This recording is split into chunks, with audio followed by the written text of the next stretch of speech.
Direito Administrativo. Introdução ao Direito Administrativo.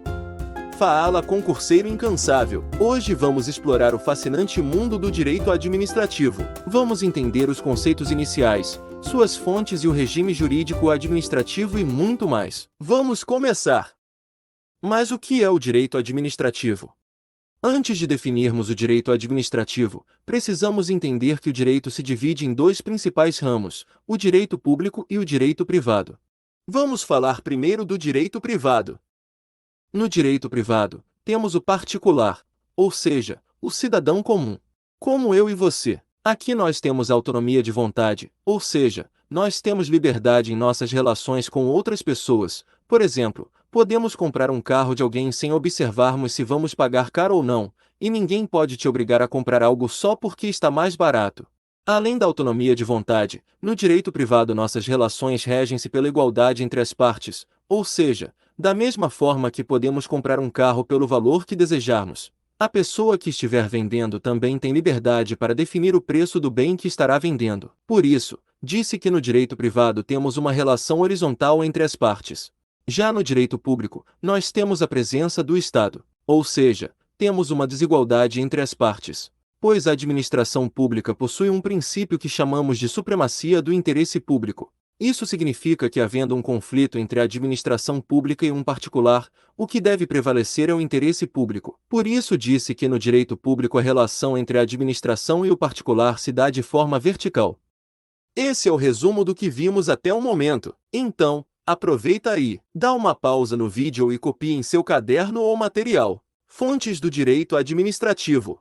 Podemos dividir as fontes do direito administrativo em três grupos: fonte primária, fonte secundária e indireta. Como fonte primária do direito administrativo, temos a lei, em sentido amplo, ou seja, a lei ordinária, decretos, regulamentos, resoluções, etc.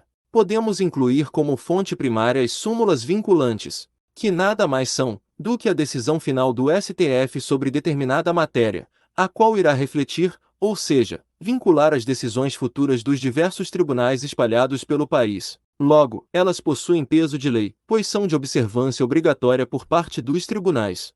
Como fontes secundárias do direito administrativo, temos a jurisprudência e a doutrina. A jurisprudência são decisões reiteradas pelos tribunais sobre determinado assunto, ou seja, conforme os tribunais vão tomando suas decisões sobre determinada matéria, vai sendo criado um entendimento sobre determinado assunto. Logo, se houver algum caso semelhante, aplica-se a jurisprudência, ou seja, as decisões reiteradas que já foram tomadas pelos tribunais anteriormente.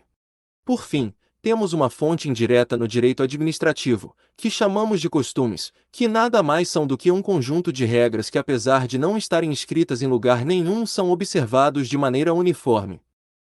Copie aí esse resumo sobre as fontes do direito administrativo, que é um assunto bastante cobrado em provas. Regime jurídico. O regime jurídico pode ser definido como o conjunto de regras, normas e atribuições às quais devem ser obedecidas, seja pelo particular, seja pela administração pública. Sendo assim, o regime jurídico é a base do direito administrativo, pois é ele quem irá definir como deve ser o funcionamento da administração pública. Por isso, o regime jurídico pode ser dividido em dois tipos: regime jurídico da administração pública e regime jurídico administrativo. Vamos observar quais são as diferenças entre os dois.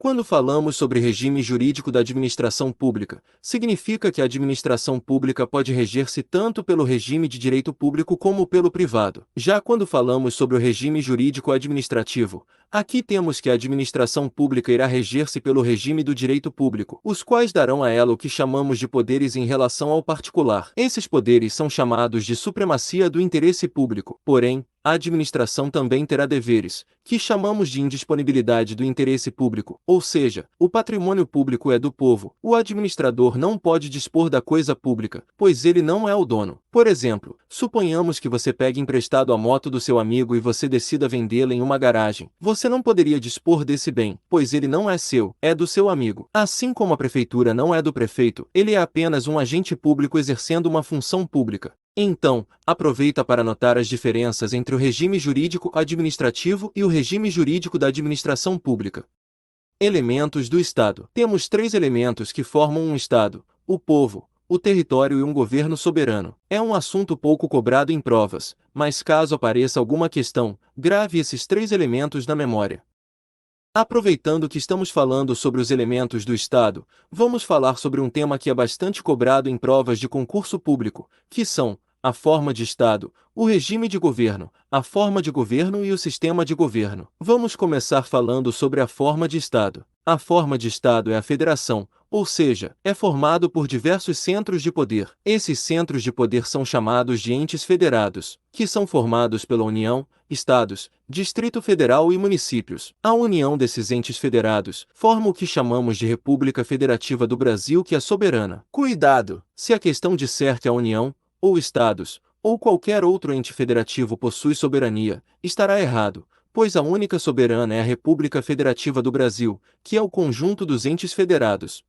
Regime de governo. O regime de governo é a democracia, pois conforme a Constituição todo o poder emana do povo, que o exerce de forma direta ou indiretamente, por isso dizemos que nossa democracia é semidireta ou participativa. Por fim, temos a forma de governo e o sistema de governo. A forma de governo é a república, e o sistema de governo o presidencialismo. Para que fique fácil memorizar, repita o poema a seguir e você nunca mais esquecerá esses assuntos. O Estado fede, a república é fogo, o presidente é sistemático, e o regime é democrático. O Estado fede, porque o fede é de federação, ou seja, forma de Estado igual federação. A república é fogo, ou seja, forma de governo igual república.